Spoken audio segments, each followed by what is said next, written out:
What's happening, everybody? How y'all doing out there? It's Tonio the Quiet Storm right here, and I'm here with my co-host Seven. How's it going, Seven?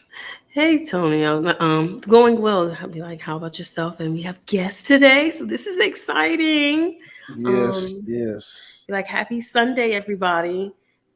Happy Sunday. Happy Sunday, guys. Sunday. Well, I know. Hope you feel better, so I know she's feeling a little bit under the weather, but we gonna get through this, and we gonna keep it moving. But yes, we do have guests on here. But before I introduce my guests, whoever's out there watching, go ahead and shout out your city and let me know you out there watching us. Say hey, how you doing? Just to let us know that you're out there watching.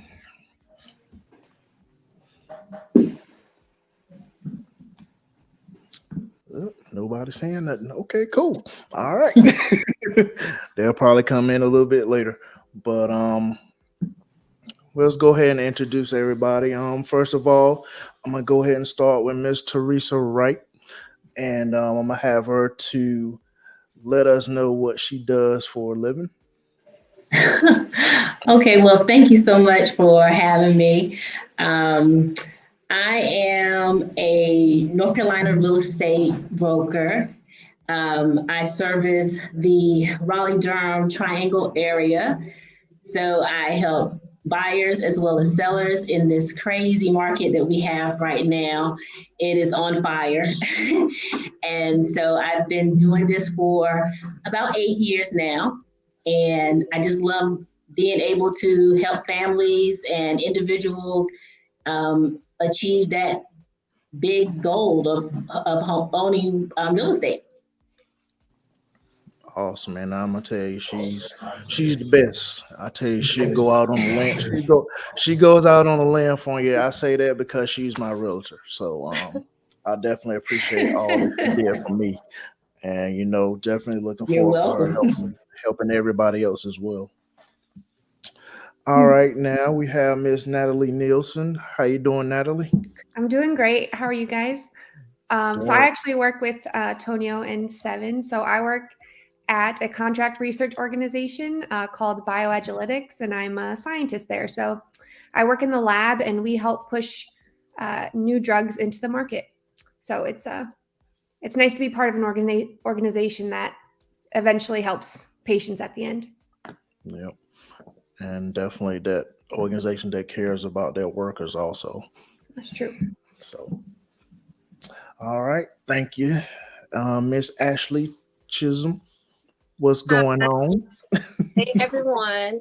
I'm an IT professional. I've been in IT for 12 years, from customer support all the way up to executive level where I'm at now.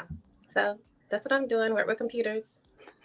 Same thing that I do, deal with people every day. But I appreciate you coming on as well.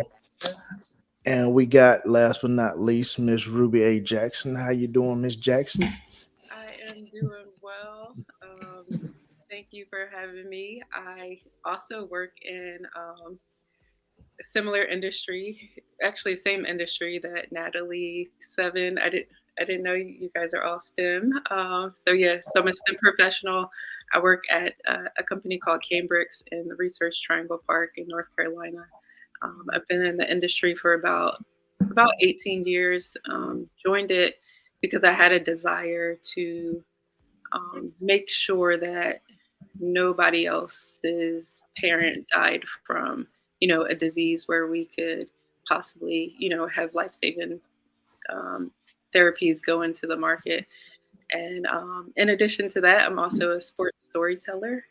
So STEM and sports are my thing. Cool. And we definitely with the sports, we definitely got something in common.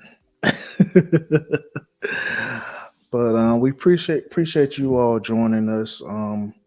And definitely hope that this will, since we are celebrating Women's History Month, basically I wanted to have you on to be, inspiration to motivate some younger generation, and also, maybe you know, push them to think about what they may want to do as a career as well.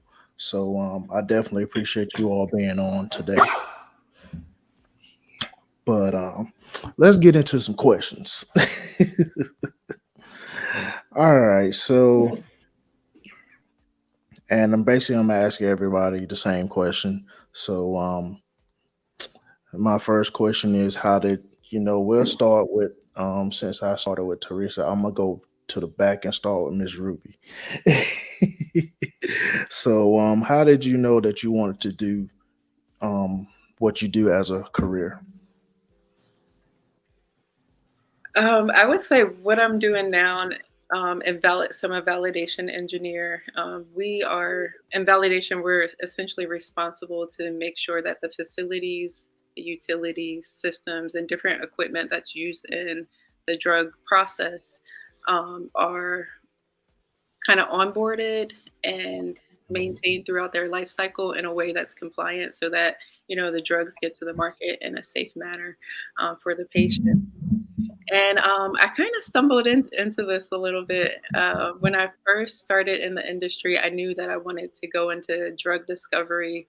My father had died of HIV and AIDS when I was 16. And after just sitting in the pew, I'm one of the oldest siblings out of a family of 6. And I remember being at his funeral and having to read something and looking down at my sisters, and they were all crying. And I just had like this silent vow where I was like, we're gonna, find an end to this. We're gonna make sure that people, can live longer, which, the industry has definitely been able to do. But once I got into the industry, I realized that we didn't quite discover drugs the way I thought we did about 20 years ago. Um, where we see, more now the shift towards gene therapy and individual therapies. That wasn't happening 20 years ago, and I was a little too impatient. And I wanted to find, something that still allowed me to travel, give me a little bit more autonomy. And I ended up in the service side of the industry. So.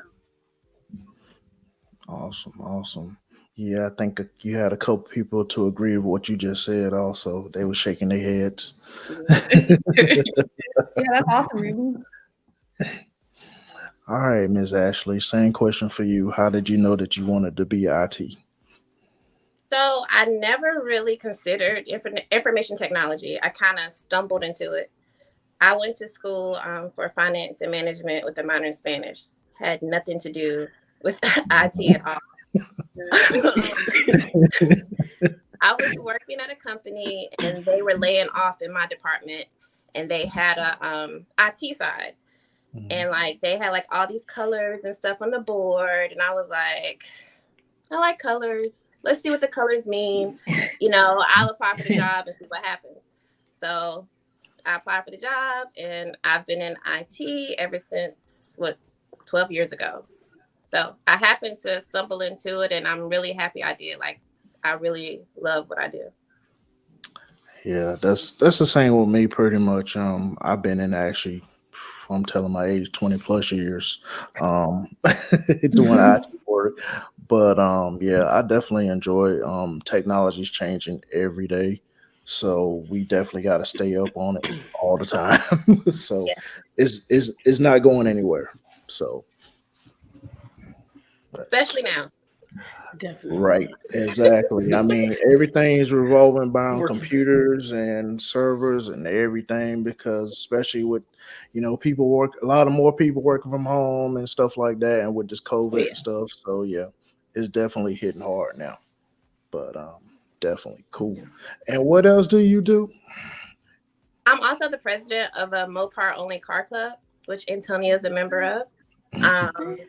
So we go to car shows, I race. I have a show car. It has a black superwoman on it, which is me. So that's me. Okay, cool. Let's talk about that. Be like, do you have a YouTube? You should put it in the chat so we can watch it and watch it. And yes, I do. that. I go by 345 Superwoman. Okay. Yeah.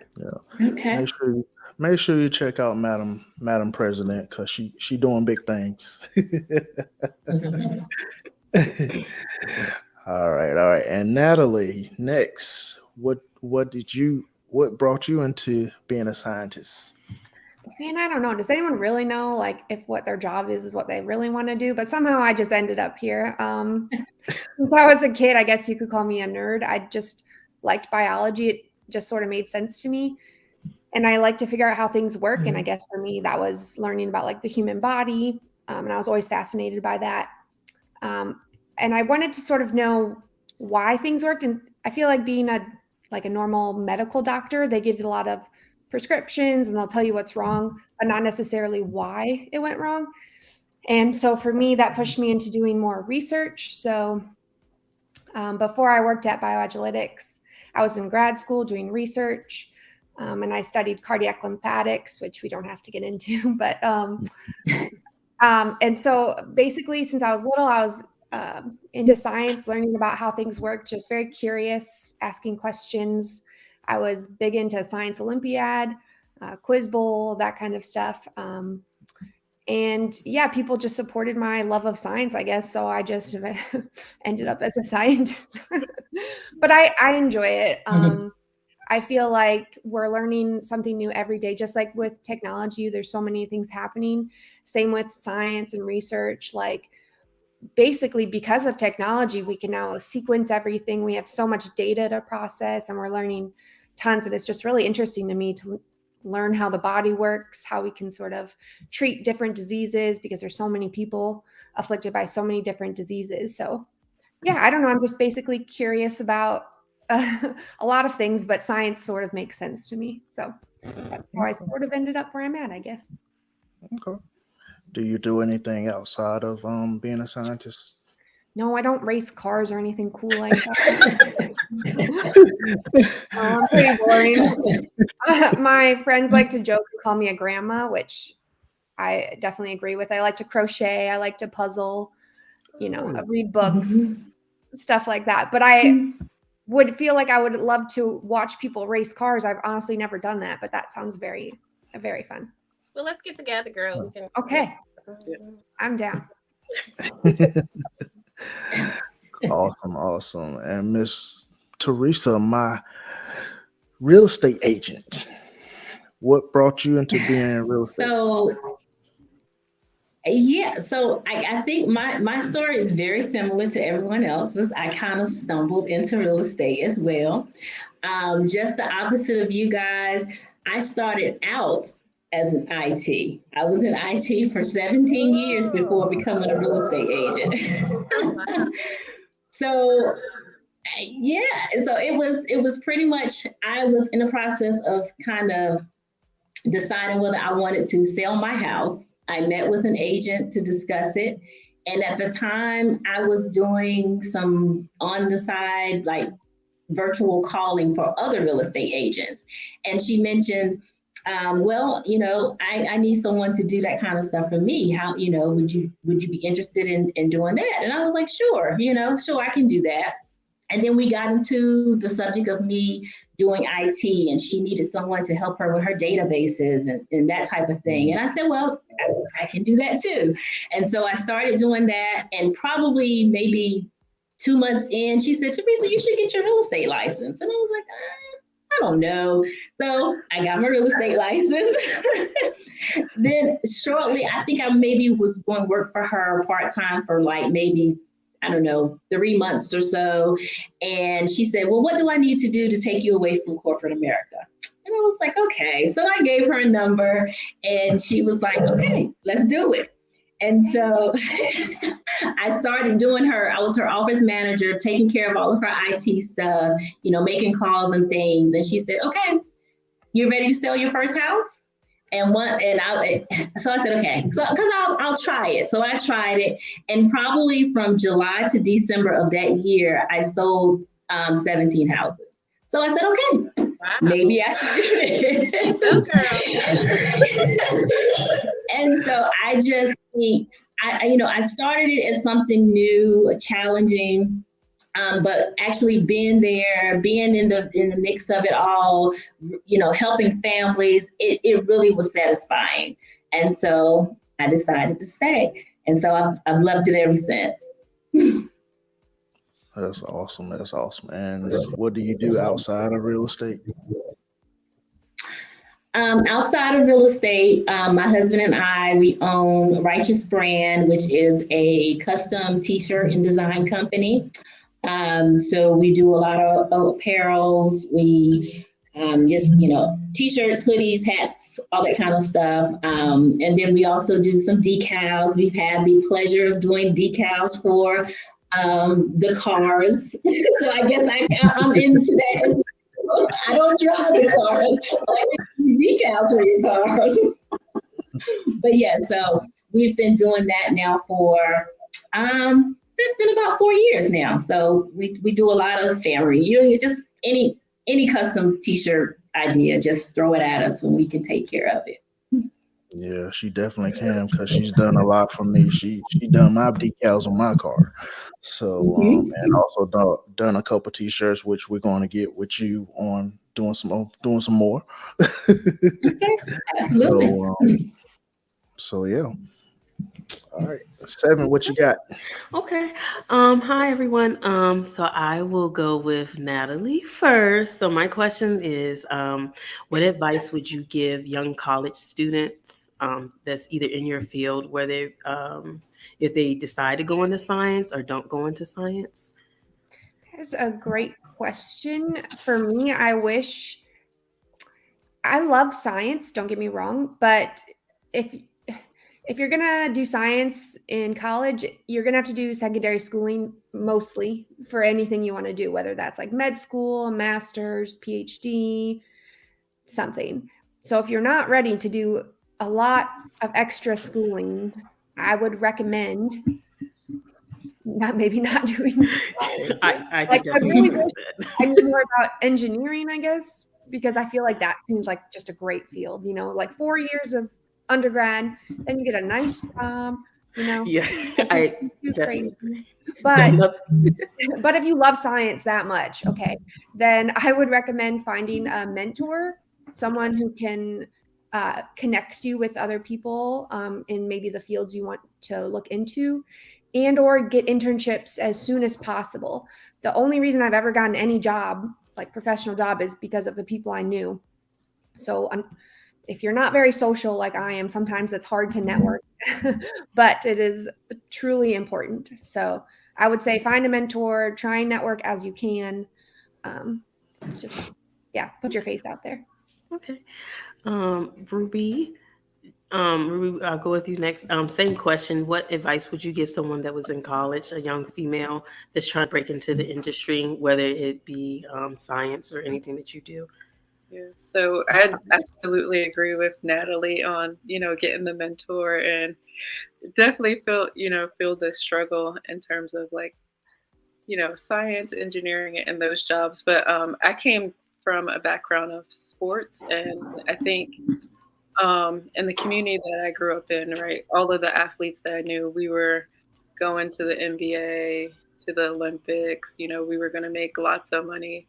But little did we know that only, I think, 98% of athletes actually go professional in something else. So there's 2% that make it. And then, there are challenges within becoming a professional athlete. They're not all paid the same as we see, women fighting to get equal pay, across different sports. So I would just encourage someone in college to like open your mind to just being exposed to different things. So the same way Ashley mentioned, like I just saw these colors on the board and I was going to find out more about it. Like if she didn't have an open mind to just being exposed and seeing like, okay, what's this IT, people doing? I think she said it was 12 years that she's been in. So, just being open to be exposed to different things. Don't be afraid to ask questions about things that you don't, and just go out and start exploring. Okay, thank you.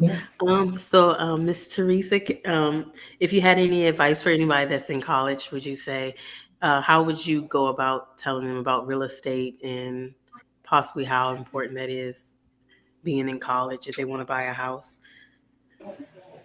Yeah. So actually, of course, just the whole investment part of it is key, because that's one of the largest investments that you'll make in your lifetime.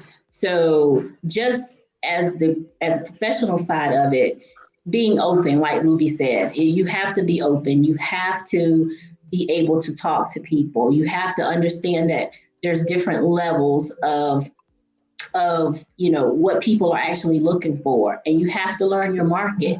You have to stay on top of it because this is one of the biggest things that people are going to do. They're looking to you for your expertise, so you have to continuously learn more about what's going on, what programs are available. So you have to keep that knowledge going all the time, because what they teach you in this required 75 hours that you have to do before passing the test is not quite enough. You have to have that hands-on experience and that knowledge. So every week I'm learning something. So you have to have that open mind. You have to keep searching, just so that you can be the best resource that your clients could have. Thank you. That's some really good information if anybody wants to get into real estate any day, because we can always be in real estate now and study and come to you for advice as well. Ashley, can you, if you were to give anybody information about whether they wanted to be in a racing club or do IT possibly or anything like that from college, what would you recommend for them to do? What I would recommend for the information technology sector is this: like, take a quiz, and see like what your interests are, because IT is so vast. Like, you have customer support, you can go all the way up to development, or you can do project management. It's so much you can do. So I would suggest you take a quiz, and you really don't have to go to school to be in IT. Like with me, I didn't go to school for IT. What I did was, just like all the other ladies said, I had an open mind. I was willing to network and just work and learn as much as I can. When it comes to IT, to be successful, more so, it's not just your education. They want someone with experience. So they want someone who's going to be able to come in the door and hit the ground running. So let's say you worked at a clothing store and you were doing stock or something, like stocking stuff. You could utilize all the things that you learned from there and utilize that into your new IT career. So it's just all about making it work for you at the end of the day. So I would just say, take a quiz to find out exactly what your interests are in IT, and also find a mentor too, so they can help guide you. Yeah. And to add to that, as far as me being in IT, I mean, you can also go for certifications as well, that you don't have to actually, go to school for. But definitely it helps you to check out the internships as well, if any out there, to make sure you get that experience, because companies are looking for that instead of just coming straight out of school, going in. It's not that easy. Yeah. So you definitely gotta network and like as everybody said, pretty much get a mentor that'll help you out. Yeah, I definitely could agree with Ruby and Natalie. Me being in the science field, having internships really helped me get my name out there, because some of the internships I had were like government. So that actually led me to doing more research and trying to be in a CRO and being in the environment. And moving here from Virginia, I was just like, oh, I should get a mentor. So having a mentor is something that is very good, and they can help you and steer you in the right direction of companies and like just areas to live in also that have more of the technology that's in that area. Yeah. Tonio, you can go to the next one. All right. Before I do that, just to let everybody know that's out there watching, if you have any questions as well, post them up in the chat. And if you have a specific question, just make sure you direct it to that specific person, and we will get your questions answered. So, all right. Next question that I have is, what drives you to keep moving in what you do? And we're going to start with Ruby.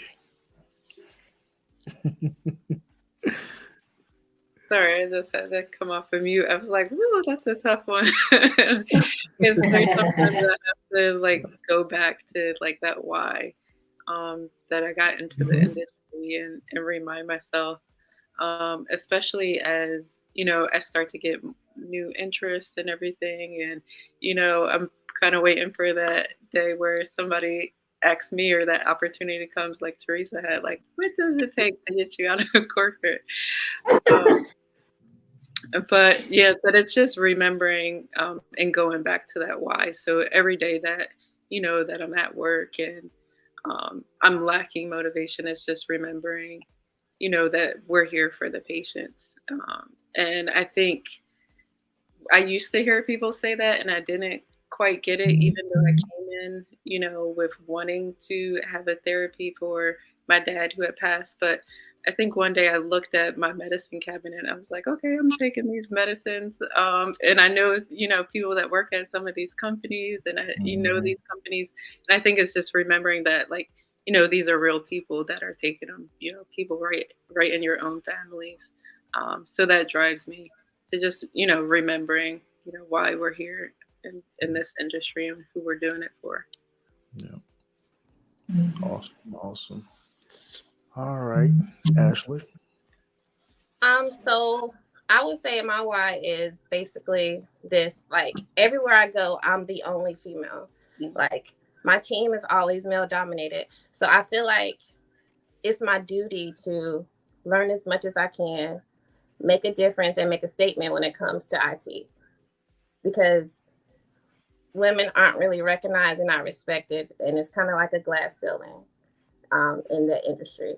So I just have a desire to keep on trucking and growing as much as I can, and encouraging other women along the way to let them know that they can do what I'm doing and be successful at the top with the corporate, tier level. Also, when it comes to my car club, a lot of women, they are very uncomfortable when it comes to cars, or they don't know anything about cars. They wish they could race. So, I try to inspire people like, hey, you can race just like me. Hey, you can go to the track. You can do this. You can burn rubber just like me. Like, let's go have fun. So I just want to encourage and inspire women of all races that you can do anything that you want. And I'm waiting on that race myself.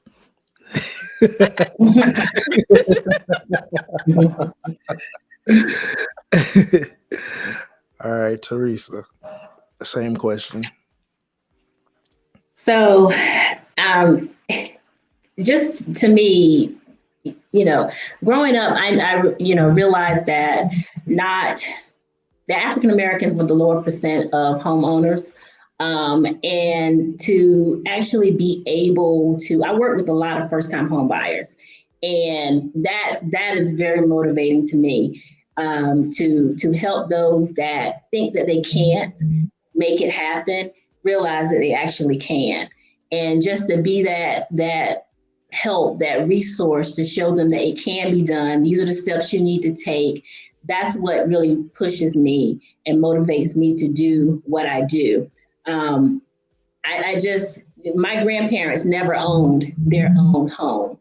And just to be able to help someone who's fresh out of high school trying to buy their first home, or someone who's 65, 70 years old for the first time buying their own home, it's just gratifying to be able to be that person that can help make their dream come true. No matter who you are, what your age or your race, or it doesn't matter, just being able to just do that. And that's pretty much what drives me to keep going and show these houses and, and all the other things that go along with it. Okay, cool. Yes. Well, I'll definitely be reaching out to you to buy a house. Yeah. Yes. Yeah, I'm telling you, Absolutely. she'll get you right. She will get you what should. Thing about Teresa, and the thing that I love that she listens to you. She listens to pretty much what you're looking for, and she goes out on a limb and goes and search for that. And that's what I like about her. Yeah. So she definitely listens to Thank you. you. She don't just go out and just pick something like, yeah, you should get this because it's in your price range or whatever. No, she's going out and looking, and she's going to definitely help you to get that house. Yeah, it matters. This is it's your home. This is what you have to live in, what you have to come home to every day. It doesn't matter what Teresa likes. It's all about, the individual. So you have to listen. You have to pay attention and know your client. Yep, yep, and it definitely makes a difference. I tell you, the relationship is awesome. So, Mhm.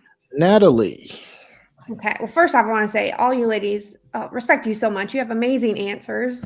You guys are very cool cast. Antonia and Seven, great job on putting this panel together. Me, I don't have a specific drive, I would say. I'm always, if there's work to be done, I just have this like urge I need to complete it. That's the best I can tell you. I don't know if it's like the Virgo in me or how my parents raised me, but I just know every Monday there's like a laundry list of things to do, and I'm like, all right, let's see what we can do to check this off my list, and that just makes me feel so satisfied when I can check things off my list. Oh yeah. But I don't know. I like being recognized as a hard worker, I guess. I try and be helpful to other people.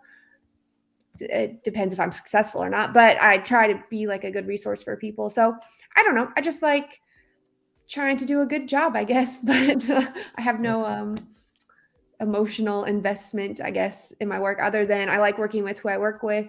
I like doing a good job. We work with a lot of customers at our company, and so it's nice when they give you good feedback, like, "Oh, I appreciate this," or "You're doing a good job." So, yeah, I don't know. I just like to check things off my checklist. that's good. That's good, and you are doing a good job because you actually just moved to another level at bioagiletics. So Yes, congratulations on that. thank you. Learning every day. Yeah, thanks.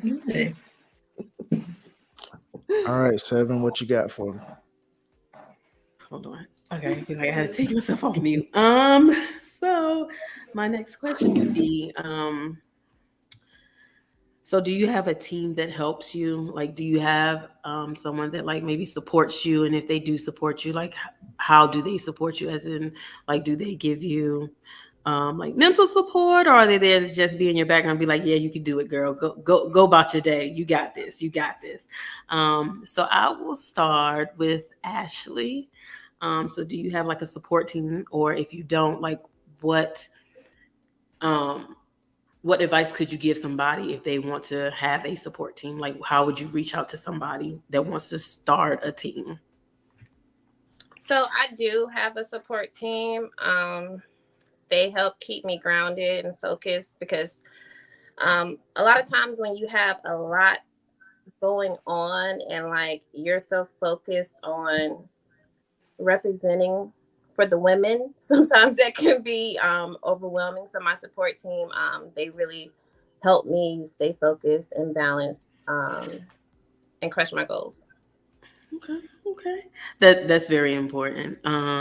So Ruby, do you have a support team, like any family members you can like call on or anything? And you could just be like, hey girl, I need to talk to you about this, or hey guy, I need to vent to you.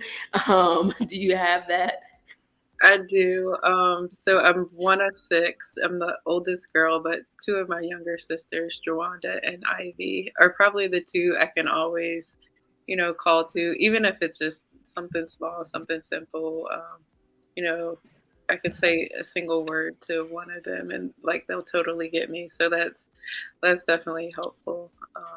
In terms of, I think you were also asking like how would you encourage people or guide them in terms of like building a team? Yeah. Definitely, like don't be afraid to have people on your teams that know more than you, have different skills than you, because I think the team really helps complete each other. And you see in the science and engineering fields, same thing with technology, that it takes us collaborating and it get things done. So. Miss Teresa, what do you have a team that helps you out daily or monthly or all your ventures and things? Wow. So it's funny that this question came up because I am on the professional side, I am in the process of building my team. So when I became a solo agent, my whole goal was to have my own team. So I saw it and prepared for it before it actually happened. So my LLC is TE Wright Realty Group. Now, currently, the group is just me, but I am in the process of adding agent and an administrative system because it is a lot of work. I've been doing it, but you have to realize in order for you to be successful, you do have to realize when you do need help. And I'm at the point where I am ready to move with that. And I don't want to like build a team, a large team, because sometimes that just adds chaos to to your situation or your workday. So I want to build it slowly. So that's that part of it. But as far as my personal support team, I have a wonderful circle of friends that have sent me plenty of business. They are definitely helping me market myself. My husband is a great support on those days when I'm like, oh my gosh, I don't know what I'm gonna do. My buyer is crying. I'm doing this. I'm doing that. He kind of reels me back in and say, hey, you got this. Just breathe and get through it. You're gonna, so that matters too. That helps a whole lot because sometimes just having everything on your shoulders, it can just really tear you down. So, but yeah, so that's the path I'm going. That's really good because everyone needs a person or a group that can be like bring you back down, that can humble you and just be like, hey, look at it this way, look at it that way, and we're gonna make this through. Natalie, could you please give us some information on how you like maybe family members that you can always talk to, or somebody that you can always go to and just be like, hey, I just need to talk to you for a moment, or anything like that? Yeah. So I think it's important to have a lot of areas of support in different parts of your life. So I think you should have support at work. You should have support in a group of friends and in your family, because they all give very different perspectives. For example, for me, my group of friends, they always usually support me no matter what I say. They're like, you got this, girl, you got this, you can do it. My family usually gives a more realistic explanation, because they've known me longer. And then people at work know the actual struggles you're dealing with. And so I feel like it's just important to have that support group in different aspects of your life. I also have previous coworkers that I now think of as mentors that are important in sort of projecting your career path. They really, at least for me, sort of settle me down and help me figure out how I want to go from point A to point B to point C to end up where I want to be. So really, yeah, just try and keep in contact with old coworkers. But my mom definitely usually will always pick up the phone. So she's great. But yeah, I have a great, circle of support from my friends, my family, my coworkers. So I'm always very, very appreciative of everyone in my life. Okay, thank you, Natalie. So we have a question in the comments. It says, has your faith played a role in your career and the choices you make about your career moves? So we will start with Ruby. Um, I and was this like, is watch, because that was my sister that asked it. I was like,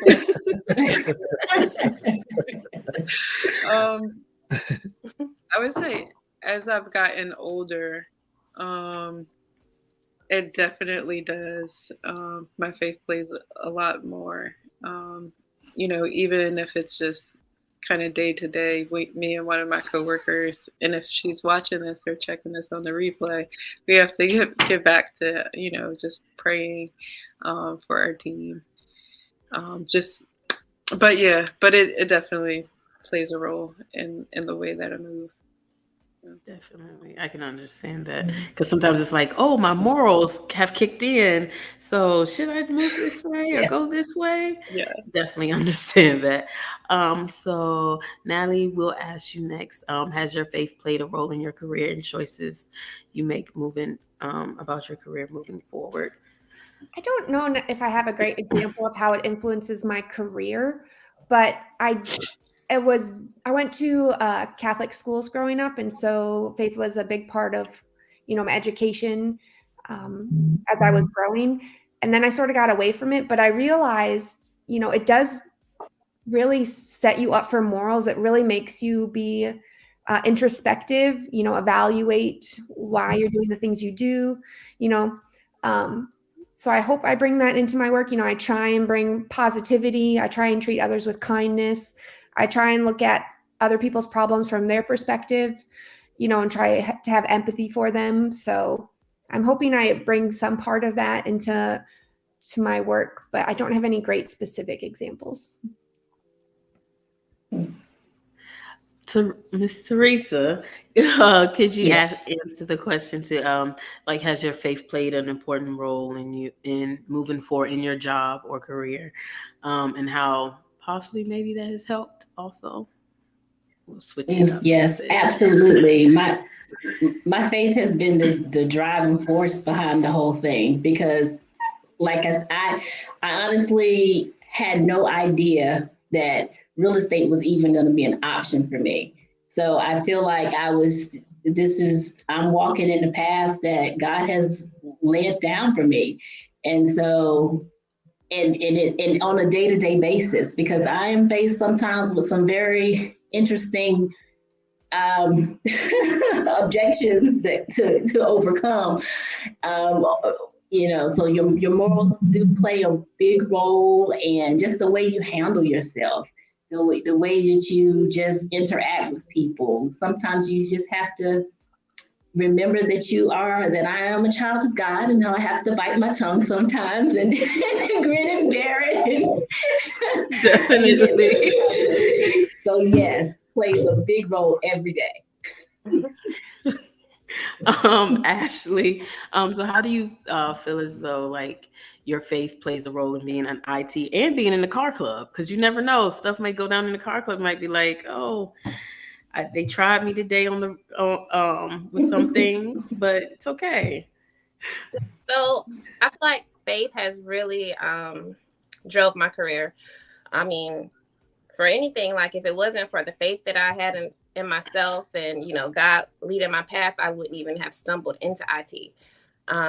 So my faith is very important and strong when it comes to my career. Also, with the fact of me being the only female, sometimes I'm the only African American female, and I have been through a lot of things where I have really thought about giving up IT because of what I have endured. But my faith continued to help me project my career to where it is now. Every day I'm tested. I mean, every day I'm tested at work. And my faith, my breathing skills, they all help me get through. When it comes to the car club, I would say my faith led me to want to even be a part of a car club because I just wanted to be around like-minded people who enjoy cars, who enjoy going to car shows, who have some common sense and not about drama. So, I'm not tried a lot when it comes to the car community because my car club is my car family. So, yeah. Yes, I like that. Be like, yes, sis. Definitely can understand that how outside being in an organization can help you, and it can that can be your family, whether it's car clubs, social clubs, or any clubs that you're in. Yes. That's pretty cool.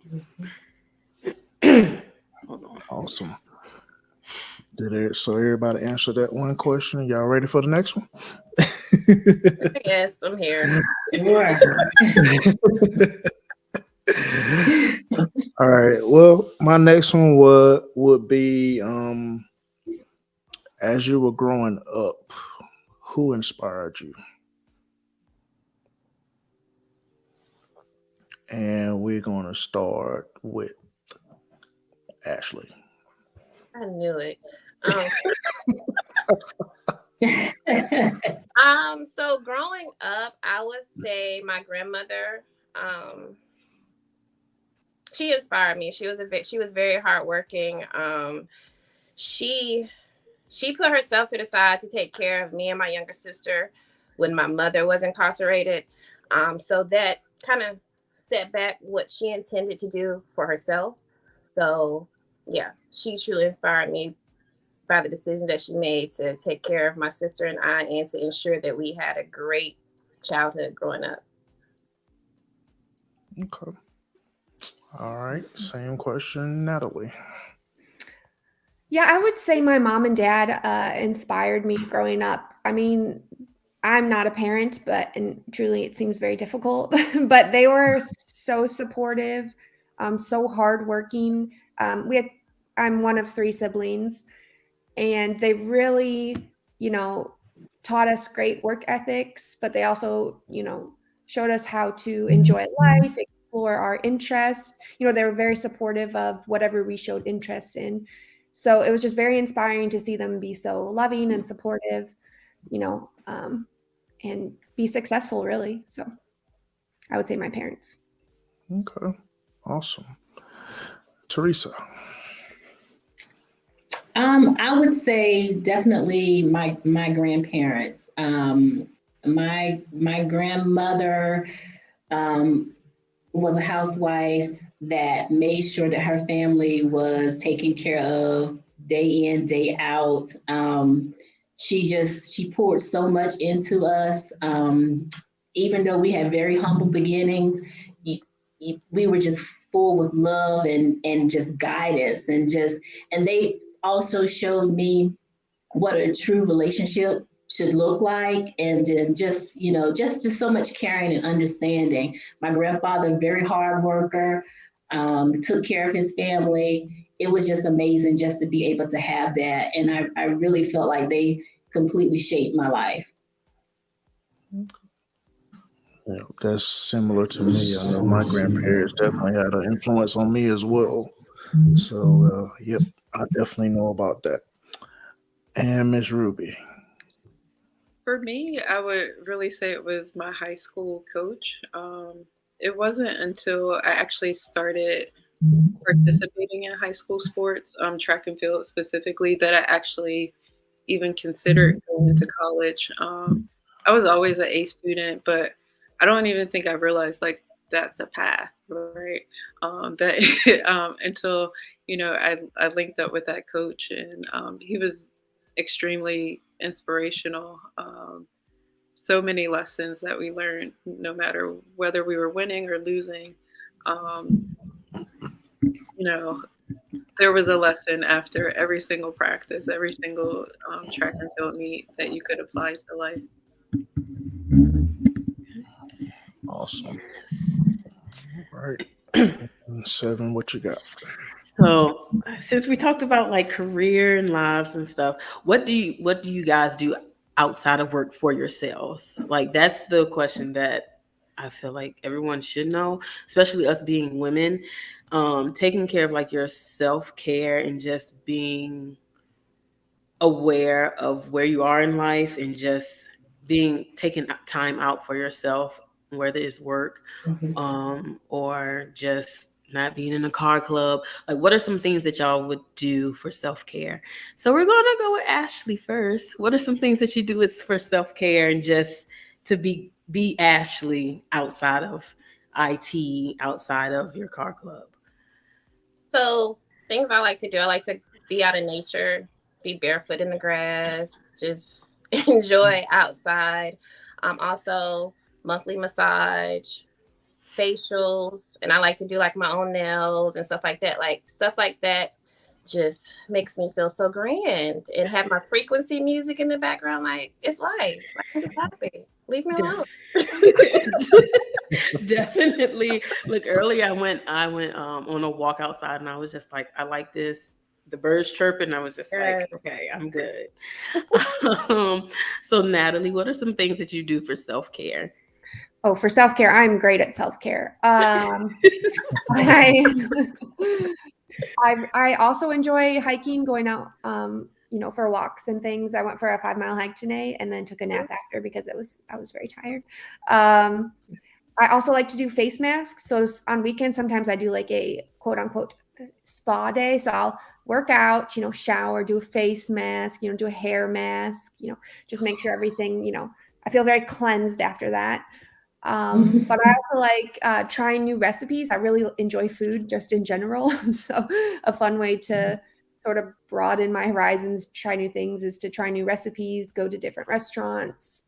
But yeah, I also like spending time with my family's dogs. That's self-care to me. I get a lot of oxytocin, I think, from petting them and cuddling with them. So yeah, really like the big three things: cuddling with dogs, eating food, and relaxing with like a nice face mask. Look, Natalie's definitely good with that. Like at work, she cooks brownies, cookies, and then she puts the warning: nuts, contains a lot of nuts, or contains this. Well, I don't And want to poison anyone. Yeah, just Yeah, that would be pretty bad, Natalie. That would be pretty bad. I know. So Ruby, what are some self-care things that you do outside of work and outside of being a sports person? I'm gonna have to get some tips from Natalie because for self-care, I would probably say that's one of the areas I struggle with. But over the past year, for me, it looks like kind of like setting boundaries and using the power of like saying no. I am guilty of overcommitting myself to things. So I'm usually kind of like clapping when I'm just like, how do I say no to this person? Because like this is more than I can take on, but I want to help them, but I just really can't do it. So yeah. So for me, lately, self care is just being like, saying no, owning it, and not feeling guilty. To start to make time for myself so that I can have those spa days and bake and hike and stuff like that.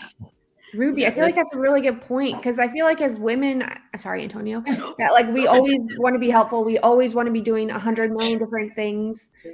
So I feel like that's really important to bring up, because I feel like I still haven't learned that lesson. It's hard to know when to say no, when someone's asking you for help. So I appreciate that comment. Yeah, that's interesting. Thank you. That's definitely a thing that I feel like does take time to learn, is how to, like you said, how to say no, because sometimes it's like you do want to overcommit. And then like I know like some of my friends are like, after a certain point in the day, they're like, if you call, do not call me after 5 o'clock. If it has to deal with work, I will get it tomorrow. Like this is my time with my family and friends. So it definitely takes a lot, Ruby. I can definitely tell you that. It takes a lot of time to learn how to do stuff like that, because as women, we do take on a lot. Because as they say, women are the backbone of a lot of families. Teresa, how do you feel? How do you deal with self-care, and how do you go about doing it for you? Yeah. And also, I mean, Ruby, your point, I just coming back to that. So not only learning how to say no, but also saying no without having any guilt behind it. So it's like a two-step type thing. You can learn to say no, but then we'll like, oh my gosh, we'll just beat ourselves up about it, but learning to accept it and understand that it's okay. So like you said, it takes us a long time to learn that. But some of the things I do have spa days. I listen to a lot of books. So Audible is my best friend. I'm always listening to a book. Most of the time, if I'm in the car going from one showing to the next, my books are playing or whatever, because it kind of gives me a chance to kind of just get into some make-believe world or whatever the case may be and kind of unwind. I love to travel. So there's always a trip on the books, because I have to get away. I have to unplug. I have to leave that phone and computer, even though it's hard sometimes to leave the phone and the computer at home. But I know I have to, in order to rejuvenate myself so that I can be any good to anyone else. But those are some of the things that I like to do for self-care. Okay. So what would you recommend? What would be the latest book that you read? Oh goodness, I like I like these like murder mystery type or crime books. So right now I'm listening to the Lee Child's Jack Reacher uh, crime story books, and they're great. They're good. There's a show on As Amazon far Prime. They made a Reacher show. say that again. Yeah, it's good. Oh yeah, yeah.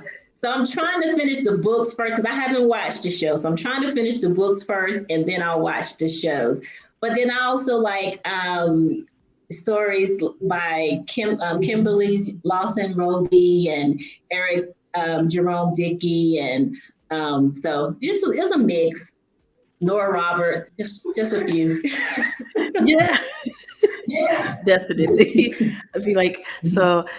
I've started reading Audible because one of my best friend, when I was when the pandemic first happened, I actually was like, I'm so bored, and I was just like, what should I do? They were like, well, you can join our book club, and I'm like, I don't know about that. So they was like, well, you should do Audible. So Audible has really helped me, and I actually like reading books now.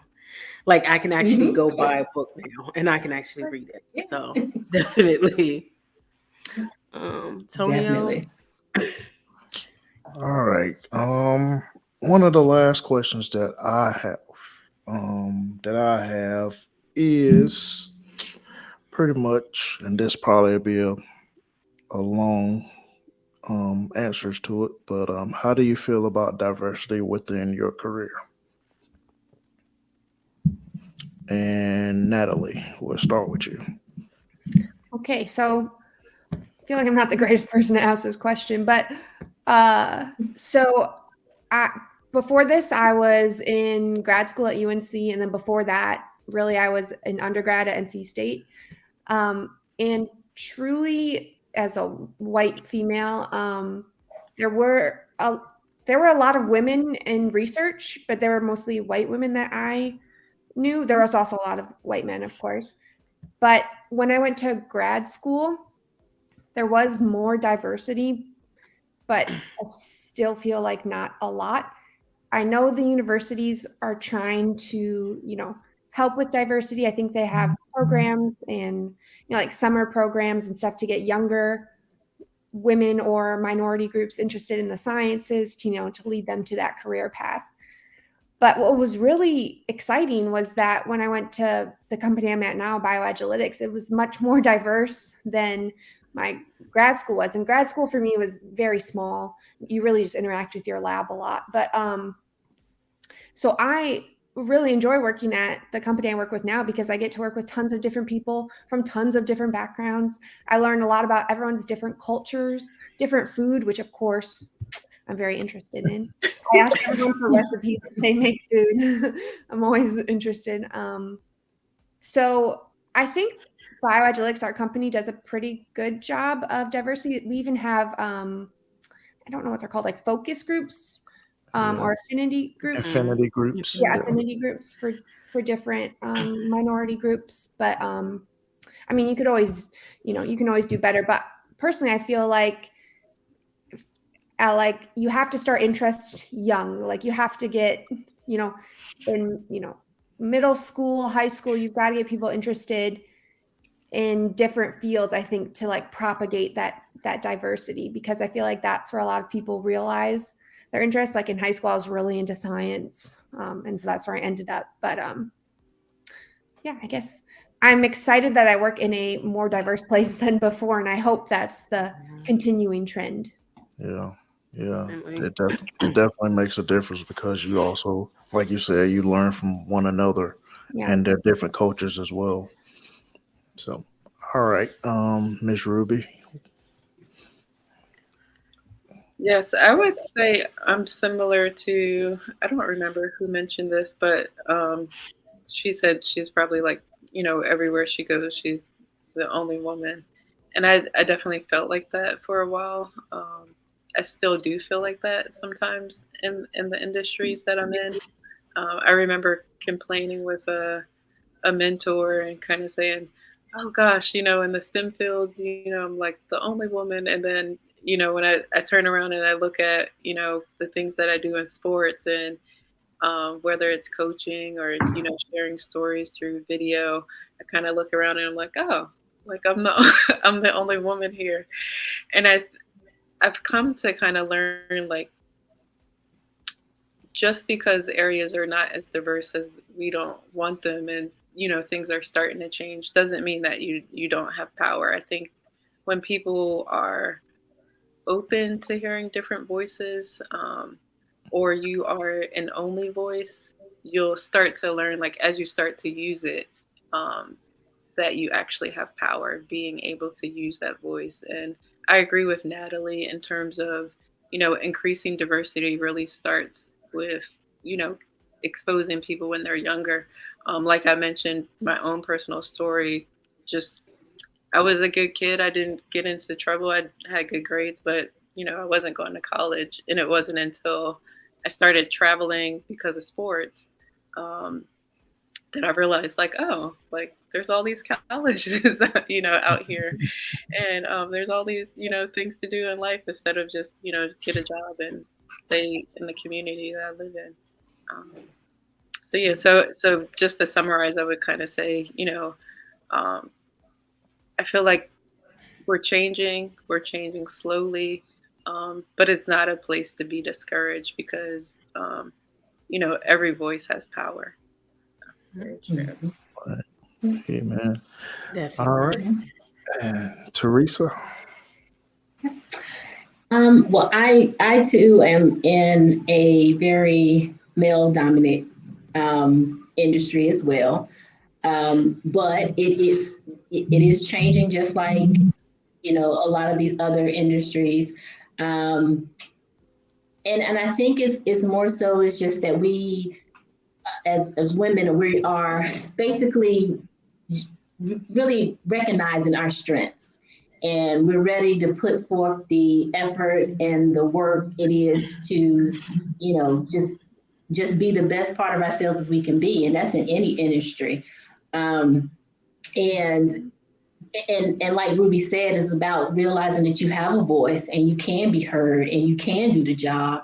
And for me, it's about proving it to myself first, and then just doing something that I love, to do, and just grabbing my seat at that table, whatever the table looks like, whoever's sitting around the table, or who, what race you may be, what sex you may be, whatever the case is. So, but I do feel like it is a shift. It is slowly changing, and we're just starting to take our seats at the table.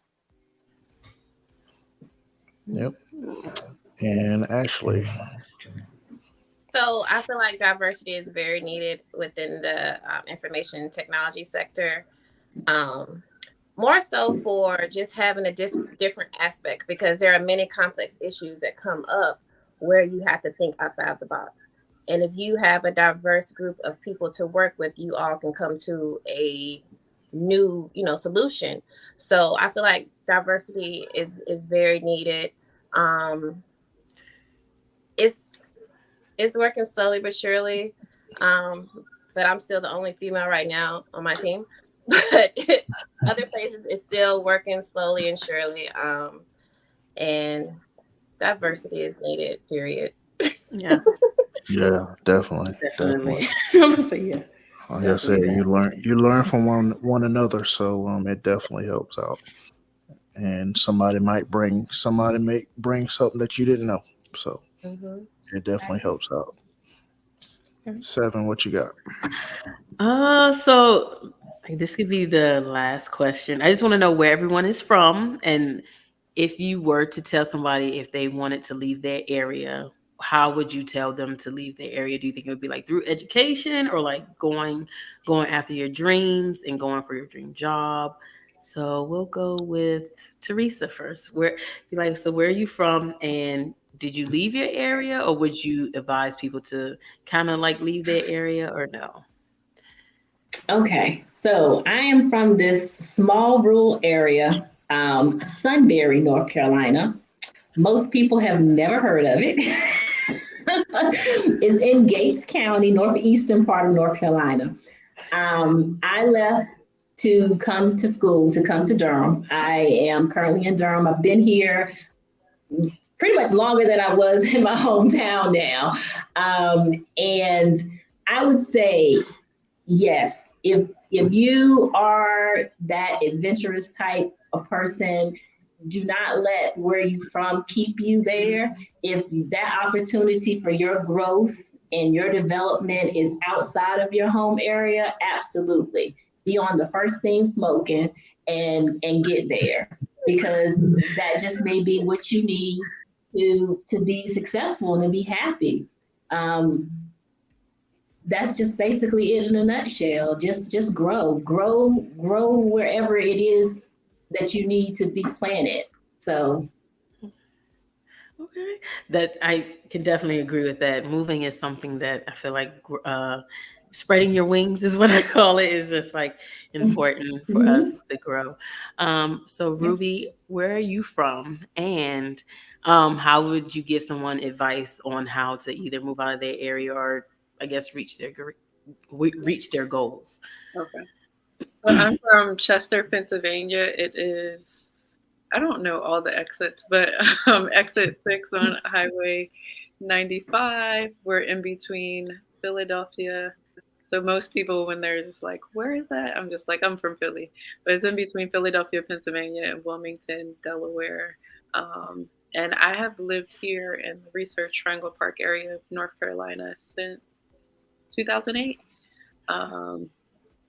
I definitely moved, in search of a dream. And I think that home is a place you can always go back to for most people. So I would encourage people not to be afraid to get out and to explore and to see other places when you have the chance. It seems like it's so much easier to make those decisions when you're younger. So I would say if you have an opportunity to go to school in a different area, to and you can afford it, take that opportunity. Or if you have an opportunity to take a job somewhere else, don't be afraid to just go out there and, just take the leap. And I think you said spreading your wings, right, Seven? Yeah, I think definitely. you can always go back home. Definitely. Look, I definitely can agree with that because being not from North Carolina, I'm like, I can go home to Virginia. It's right up this, it's like 4 hours away. So definitely, like you said, going home and being able to go back home is something I'm like, okay, yeah, I got out of Virginia, but now I'm in North Carolina. So definitely. Ashley, if you were to tell some like where you're from and then like tell us like how that helped, maybe how that helped you, who you are now, and how you can give like advice to somebody to leave that area if they would like to. So I'm from Raleigh, North Carolina. The furthest I moved away was to Greensboro to go to Bennett College for Women for school. So I would tell anyone, like, if you have the opportunity to progress in life, to follow your dreams, do it. But first, make sure you research, make sure your bank account can support what you're trying to do. And most importantly, pray about it. Okay? Because, I mean, it's no need in spreading your wings and flying and not know where you're going and you just flop and then come back home with your tail between your legs. You know what I'm saying? Like, you have to be realistic when following things. Seriously. Definitely. Be like Greensboro. Yeah. Be like, definitely have to go back. Okay. Be like, because you might not have the money. Right. And then look, sometimes you can't always call home and be like, hey, mom, hey, dad, I need some money. So I definitely understand. You gotta have a plan. Yeah. So Natalie, can you tell us where you're from and if someone was to move out of their area, how they would go about doing that? Sure. I don't know if I can give great advice about this, but I'm from Michigan originally.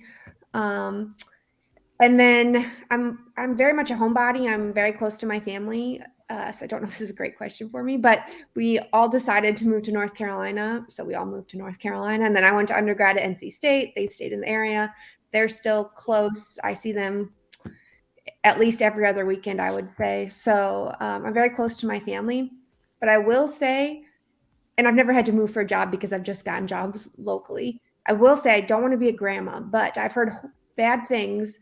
I would not move out to somewhere for a guy, I've heard bad things about that. You know, I would do it for yourself. Like if you have a great career opportunity, but you need, anyway, if there's any young ladies or men listening, you know, beware of that. But I will say, even though I'm a homebody, I do like to try different things. And I, like Ruby mentioned, it's easier to sort of travel and try new things when you're younger, when you're less set in your ways. So I took, before I went to grad school, I was an au pair, like a nanny, in Australia. So it was kind of strange, but I found a family who was like, yeah, you can babysit my kids for me and live in my house. So I went over to Australia for a couple months. And that was awesome. I wish I would have done it longer, but I had to come back for school. It's very like a European thing to do, like a gap year. I'm not saying you have to do it when you're 8 or 20, whatever. You can do it whenever. It's just easier when you're younger. But man, that was awesome. Like travel, see the world. I was fortunate that I, you know, had the means to like buy the plane ticket. But as an au pair, they house you, you know, and then they give you like a tiny bit of money, you know, for like extra things per week. But you're basically a live-in nanny. But it was such a good experience. I never would have been able to travel for 4 months, you know, on my own dime if I didn't have, you know, like their family to stay with and stuff. So I don't have any advice for moving for a career, but I do definitely recommend, you know, traveling, exploring new things. It really gave me a different perspective of, you know, the United States and our politics and all this, because they view things very differently over there. You quickly realize the US is very US centric, if that makes sense. But I didn't realize that until you go to, you don't live in the US for a little bit and there's a whole other world out there. Look, definitely be like, oh, let me go to France. Let me do that. Someone said, I want to do that now, and I'm 40. Yes, I also want to do it again, but when I gotta work, it's lame. Yeah. Definitely. Be like, I want to travel. I don't want to work. I just want to travel. Antonio, do you have any other questions? All right, ladies. I know we're kind of a little bit over time, but I got one more small question, and then I'm gonna let y'all go. So, my question is, what would you tell your younger self now, Natalie? I have so many lessons to teach my younger self. As I'm getting older, I want to say I'm becoming more, I don't know if assertive is the best word, but more confident in my abilities, my skills, my interactions with people. So I think I would tell my younger self to just not stress about, you know, the small things in life. Like you'll work hard, you'll, you know, put your head down, work hard, and, you know, you'll achieve what you want. Stop stressing about these little social interactions, you know, these small fights you may have with your friends, you know, just be more confident in yourself. You know, I feel like a lot of younger women I talk to are not very confident at work or, you know, in their life, and they don't see their self-worth as much. And I'm like, no, you're amazing. You need to appreciate yourself and stand up for yourself. So that's what I would tell my younger self. Awesome. Miss Teresa. Well, basically, to piggyback off of what Natalie just said, staying true to yourself, realizing that you do have something to say, you have a voice, and you never, know who you can touch, and what difference you can make in others' lives just by staying true to your own self. So being consistent within yourself, within your own life. And that's the key to a lot of heartache and trials and things of that nature. So staying focused and staying true to myself. That's what I would say. And Miss Ashley. I would tell my younger self to not be afraid to set boundaries and speak up for yourself. Boundaries and pick your battles. Those are something I wish I would have learned earlier in life. And Miss Ruby. I would say mine is along the lines of fear as well, like not being afraid. Just not being afraid, period. I think when I was younger, there were so many things I was afraid of in terms of like other people's opinions, how so-and-so or my family would feel about something that I decided to do. Um, when I knew that I had like clear direction, and like this is the path I need to go, and that caused me to kind of delay some of the things I eventually ended up doing in life. So I would say, you know, when you have that clear direction, especially that direction from God, like, nobody else needs to validate it for you. So don't be afraid to just move forward. Excellent, excellent. And that's what this show is about, to move forward and to help others as well. Um, did any of you ladies have any questions for anybody on the panel? It would take too long to get into, but I really want to know everyone's backstories at a different time. Everyone sounds so interesting. Ruby, all your sports stuff. Ashley, your racing stuff. Yeah. Teresa, your background. Oh my, getting into realty from IT and your other business, like being a business owner.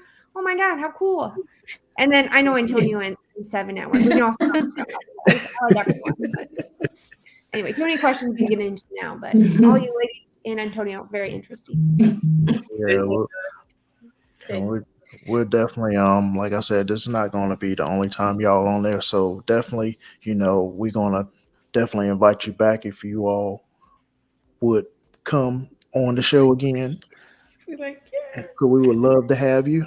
Absolutely. So definitely need some more information about real estate, sports, science field, and racing because I'm interested in all of them. Be like, I want to come see everybody perform. Be like, I got a new real estate contact. I can come to the sports if I have any questions, and racing. Be like, I come see you and Antonio. Be like, let me see what your car look like. Okay, how loud does it get? What is it pushing? Because I know nothing about cars. So. Yeah. Right. We like I enjoyed everyone on here. This is fun. yeah, I Great. definitely Absolutely. appreciate you all taking the time out on your Sunday from doing whatever you do on Sundays. It definitely appreciate you coming on and definitely sharing everything and your ideas and what you do as well. We definitely appreciate you. So thank you from my team to you all. Thank you, thank you, thank you. Thank you for having Thank us. you for having us. Yes, thank you. Thank you for having us. No problem. And to the people that are watching, we appreciate you tuning in to another show of Shift Out of Neutral. And hopefully somebody got something out of this. Somebody got inspired or, just got encouraged. We hope that we can continue to do that for you all. And just, be a resource for you as well. So it's not just a show, but we also want to be a resource for you too. So if you got any questions or you want to be on the show, you can definitely email us on at the email address shiftoutofneutral@gmail.com. Like I said, if you got any questions for anybody on the panel tonight, you can definitely direct it there as well, and I will definitely get it to them to answer it. And also for us follow us on YouTube, follow us on Facebook. We got so many channels right now, so definitely tune in to one of them or all of them.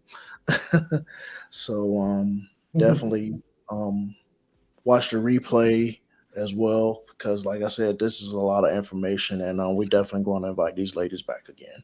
So appreciate you once again, and we're going to keep moving forward. And what we're going to do, Seven? We're gonna shift out of neutral. That's right. So thank you all. Thank And you. we hope you all have a good night. Good night, everybody. Thanks. Good night. Bye. Bye. Good night. All right.